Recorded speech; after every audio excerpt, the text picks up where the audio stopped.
বিরতির পর স্বাগত।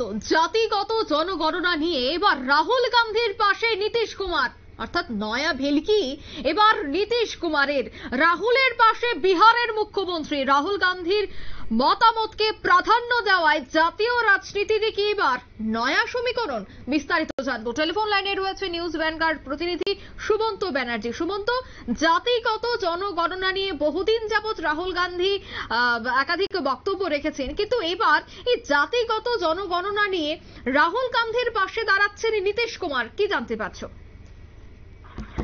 দেখো, বিষয়টা হচ্ছে যে এই তুমি একটু আগে ঠিকই বলছিলে যে জাতিগত জনগণনা নিয়ে দীর্ঘদিন ধরে রাহুল গান্ধী সংসদের সরব বা সংসদের বাইরেও তিনি সরব হয়েছেন এবং তিনি মোদী সরকারের বিরুদ্ধে ক্রমাগত চাপ তৈরি করে যাচ্ছেন এবং তিনি কিন্তু এক্সপেক্টেডলি পাশে পেয়ে গেছেন ইন্ডিয়া দলের বিভিন্ন সাংসদদের।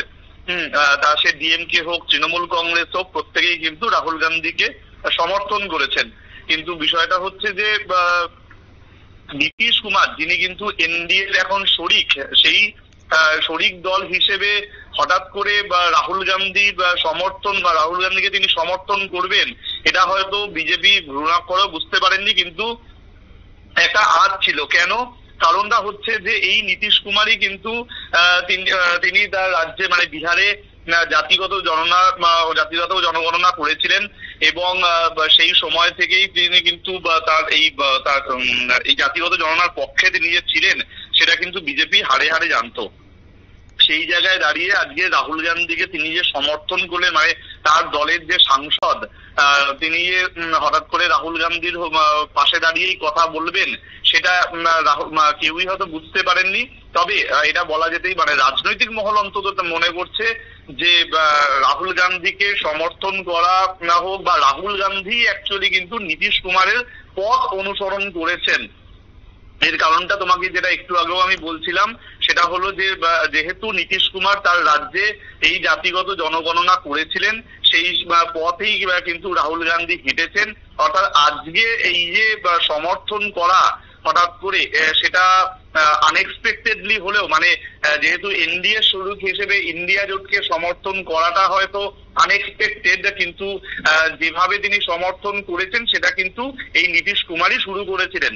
এবং অন্যদিকে যদি দেখা যায় যে যখন থেকে সংসদে আর কি যে বিল পেশ হয়েছিল, মানে ফাইন্যান্স বাজেট যখন থেকে পেশ হয়েছিল, সেই সময় আমরা দেখেছিলাম যে বিভিন্ন যে বরাদ্দ ছিল সেখান থেকে কিন্তু নীতিশ কুমারের যে দাবি দেওয়া ছিল সেটা কিন্তু সেই অর্থে মানা হয়নি এবং সেই জায়গায় দাঁড়িয়ে নীতিশ কুমার কিন্তু এর আগেও ইন্ডিয়া জোটকে কোনো ক্ষেত্রে সমর্থন করেছেন বা ইন্ডিয়া জোটের দিকে একটু হেলেছিলেন, কিন্তু পুরোপুরি ভাবে তিনি কখনোই আসতে পারবেন না, কারণ তিনি এখন এনডিএর শরিক এবং মানে তিনি যেটা করছেন সেটা হয়তো তার দলের বা যারা নেতারা রয়েছেন তারা হয়তো বলছেন এটাই যেটা সঠিক, সেই সিদ্ধান্ত পাশে দাঁড়ানোই তার দলের কাজ। কিন্তু যদি দেখা যায় যে এটা কিন্তু একটা ইঙ্গিত, কারণ আমরা দেখেছি যে জাতীয় রাজনীতিতে এই নীতিশ কুমার তিনি কিন্তু পাল্টিবাজ বলেই বিখ্যাত।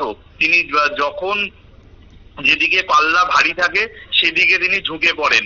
আমরা দেখেছিলাম যে লোকসভা নির্বাচনের আগে তিনি বিভিন্ন রাজ্যে ঘুরে ঘুরে বিভিন্ন যারা বিজেপি বিরোধী যে দলগুলো তাদেরকে একত্রিত করেছিলেন এবং বারবার তিনি তিনি তার রাজ্যে হোক বা অন্যান্য যে বিরোধী যে রাজ্যগুলো সেখানে ইন্ডিয়া জোটের বৈঠক করেছিলেন, কিন্তু হঠাৎ করেই তিনি সেখান থেকে সরে যান এবং সরে যাওয়ার পর থেকে তিনি বিজেপিতে যে আবার ফিরে যাবেন সেরকমই একটা আশা ছিল, সেটাই তিনি করেছিলেন এবং লোকসভা নির্বাচনের প্রাক্কালে তিনি বিজেপিকে সমর্থন করে এনডিএ শরিক হয়ে তিনি তার রাজ্যের জন্য যে সমস্ত পাওনা গন্ডা আদায় করতে চেয়েছিলেন সেক্ষেত্রে তিনি কিছুটা হলেও সাফল্য পেয়েছেন, কিন্তু পুরোটা তিনি পাননি বেশ কিছু কারণে।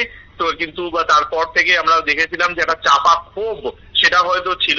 আজকে এই যে সমর্থন করা এই জাতিগত গণনা, সেটা কিন্তু রাজনৈতিক মহল বলছে যে অন্তত নীতিশ কুমারের পথই অনুসরণ করলেন রাহুল গান্ধী এবং সেই কারণেই নীতিশ কুমারের দলের সাংসদ, জেডিইউ সাংসদ আজ রাহুল গান্ধীর পাশে দাঁড়িয়ে তাকে সমর্থন করেছেন। একদম। অঙ্কিতা, ধন্যবাদ সুমন্ত। অর্থাৎ জাতিগত জনগণনা নিয়ে রাহুল গান্ধীর পাশে থাকবেন নীতিশ কুমার, আর তাতেই রাজনৈতিক মহলে নানা জল্পনা শুরু হয়ে গেছে। রাজনৈতিক বিশ্লেষকদের মধ্যে এবার চর্চার কেন্দ্রবিন্দু হয়ে দাঁড়িয়েছে নীতিশ কুমার, বিহারের মুখ্যমন্ত্রী পাল্টুরাম বলে যাকে বিশেষ করে পরিচিত বা রাজনৈতিক বিশ্লেষকরা বলে থাকেন। সেক্ষেত্রে আবারও রাহুল গান্ধীর পাশে তিনি দাঁড়ালেন, তবে কি নয়া সমীকরণ রাজনীতিতে? একাধিক বিষয় কিন্তু চর্চায় উঠে আসছে। নিয়ে নিচে ছোট্ট একটি বিজ্ঞাপন বিরতি, সঙ্গে থাকুন।